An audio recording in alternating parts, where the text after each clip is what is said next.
Fergus.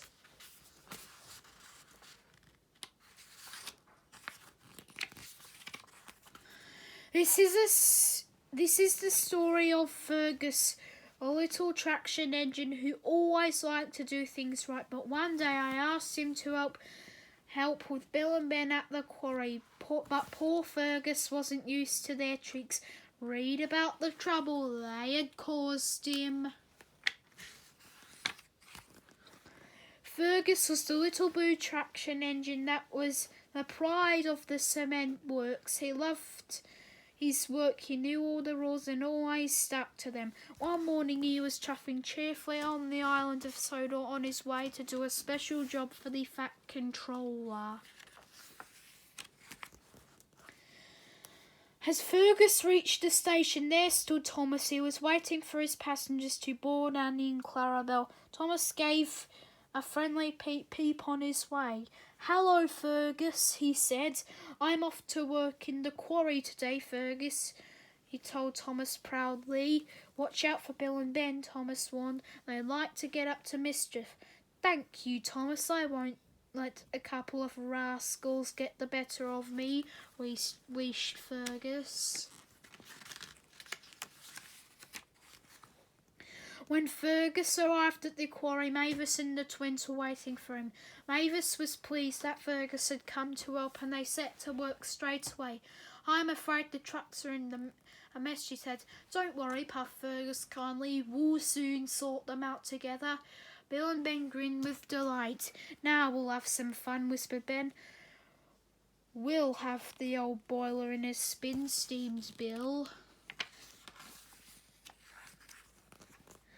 Fergus was happy working with Mavis. "She's a really useful engine, just like me," he thought to himself. But Bill and Ben were not behaving like useful engines at all. Bill banged his truck so hard that some rocks fell out of the trucks. "Steady," called Fergus. "Do it right." "I know what I'm doing," wished Bill. Then Ben left his trucks on the point so Fergus could get out of the siding. "You've boxed me in," steamed Fergus. "Shift those wagons out of my way." "Do it right," but Ben just grinned.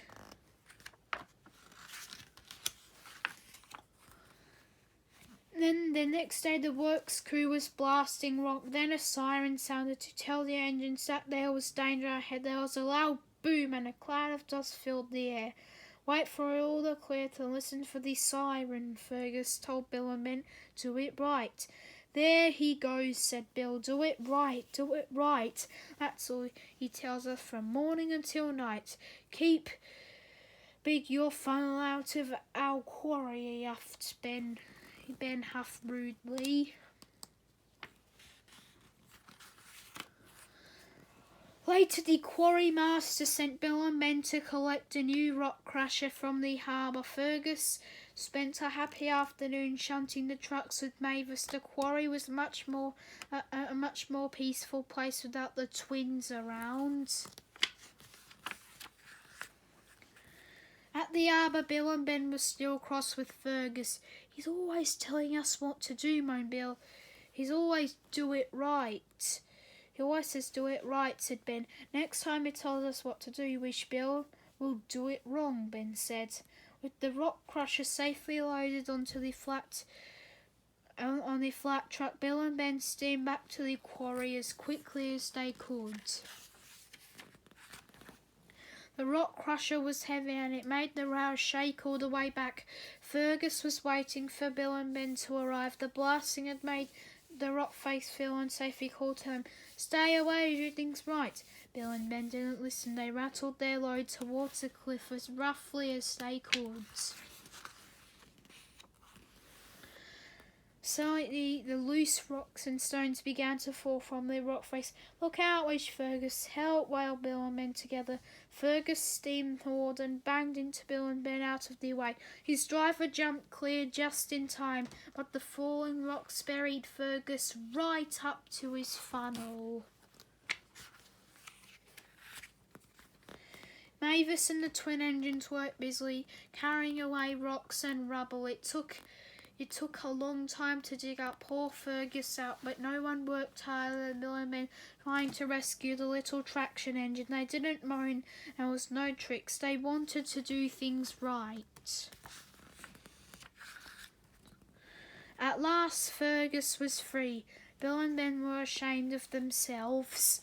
"We shouldn't have been so naughty," said Bill. "We're very sorry, Fergus," added Ben, "but as long as they were friends now," smiled Fergus. "Oh," said the twins together. "Good," smiled Fergus. "From now on we'll do things right together." The end.